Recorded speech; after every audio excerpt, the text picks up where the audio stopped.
Welcome to a new episode of Talk to Talk, where we explore different opportunities for fresh graduates and also university students. And together with me today is Dharshaan, who is a scholar for the Young Southeast Asian Leaders Initiative YSEALI program. Hi Jeremy, nice to meet you today. So I'm Dharshaan and I'm a YSEALI alumni from the fall 2024 cohort where I was placed in the US at Portland State University specifically for a period of 5 weeks last year. All right, great. Thank you so much, Dharshaan, for sharing about that. So could you share with us what YSEALI program is all about?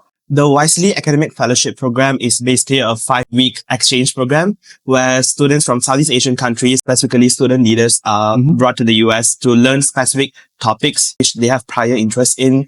For example, civic engagement or environmental issues or society and governance. So it's basically like a cultural exchange program where you also get to learn how these fields are addressed in the US specifically, and you learn those stuff to bring it back and implement it back in your home country. So that is the ultimate hope of the program. So can I know how did you came across YSEALI program? I came across the YSEALI program. It's quite funny. It's actually through TikTok. Okay, yeah. TikTok. So I noticed there's one Malaysian alumni, YSEALI alumni, who is currently studying in the US, and she does TikTok lives and whatever. And one fine day, I was just scrolling TikTok and I came across the live. Okay. I was like, this program looks interesting. That's where it sparked my interest and I applied. So social media works at some time to promote some of the programs. So could you probably share who is the particular TikToker? It's someone called Azida, a graduate student at Columbia University in New York City. Shout out to Azida for inspiring more young-minded or youngsters in Malaysia to possibly explore their possibilities with YSEALI program. So I think everyone would be really interested to know how was the application process. Was it tedious? Is there any particular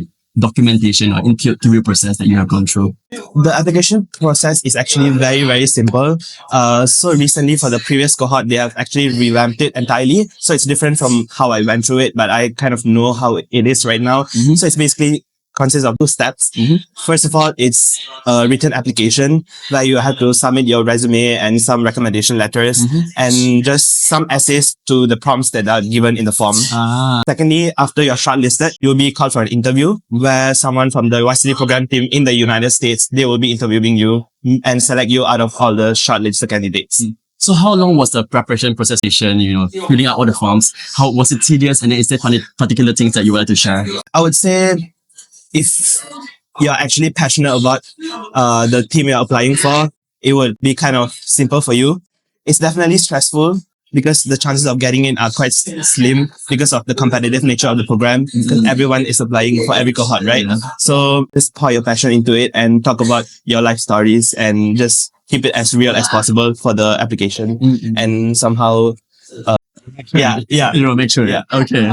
So I think probably Dharshaan would be very happy to possibly share in the future if anyone that has any problems or questions that you would like to ask further regarding the application process as well. But how does the interview process go?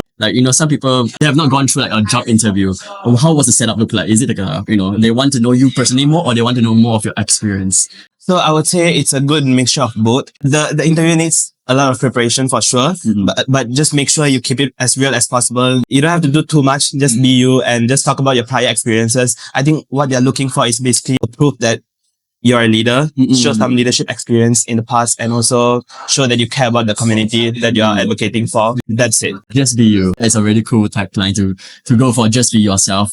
I think one of the fun facts that I've learned about YSEALI program as well is Syed Saddiq apparently is also one of the alumni of the YSEALI network. So I think kudos to those potential leaders in the future who want to pivot into, public policies or into be educators. YSEALI could be one of the stepping stones. Yeah, definitely. Moving on to the next questions. I think some of us may be very stressed out when we are applying for such programs, right? Do we need to be a 4.0 student for us to be considered as one of the applicants? So one thing about YSEALI is that they do not care about your academic results. You don't even have to be an undergrad student. The only requirement is your age. YSEALI Academic Fellowship Program specifically, you have to be anywhere from 18 to 25 years old, and you don't necessarily need to be enrolled in any kind of higher education. They're pretty open, and the only thing you need to show, like I said earlier, is some passion in the team you're applying for specifically, and show some leadership experience to just stand out I think academic results come at the bottom of the priority list. Okay. It's not going to be taken as a major consideration in the application process. So in the case, like for example, if I'm a typical student, or what are the preparations that you think that I should do? Try to involve yourself in more community projects or like volunteering activities and just try to serve the community as much as possible in the areas where you're passionate about. And that will somehow add up to a good application in the future for sure. So let's move on to the next part of the interview, which is about your experience in the US. Okay, so the first thing I have to say is that when I landed in the US, everything was huge.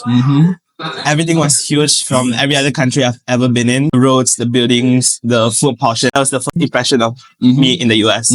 I heard that New York was one of your favorite cities across the world. How did you find New York is? And then is there particular culture shocks that you have encountered? So I think a lot of us have seen New York in movies and stuff, right? It was always my dream to visit there. So the one thing that I really liked when I visited the city is talking to the locals. When I engage with them, I feel like everyone with some kind of dream, some kind of drive, just chasing for something. And I just like the hustle culture that I got to absorb from the people over there. So in regards to your experience, right, the more perspectives you have gotten through by conversations in like different people in the US, do you think it has expanded your worldview and how it has changed you as a person? I think for sure, even though I just spent like 1 month over there for the fellowship, I think there's a lot of things that I got to absorb from the locals and like basically how they do things there. One thing I would like to highlight is how opinionated they are. They have a say in everything. Whatever happens, even if it's like sensitive issues or whatever, if they have an opinion, they will just say it. They won't keep it to themselves, which is very the opposite here in Malaysia, where we choose not to talk about a lot of stuff, right?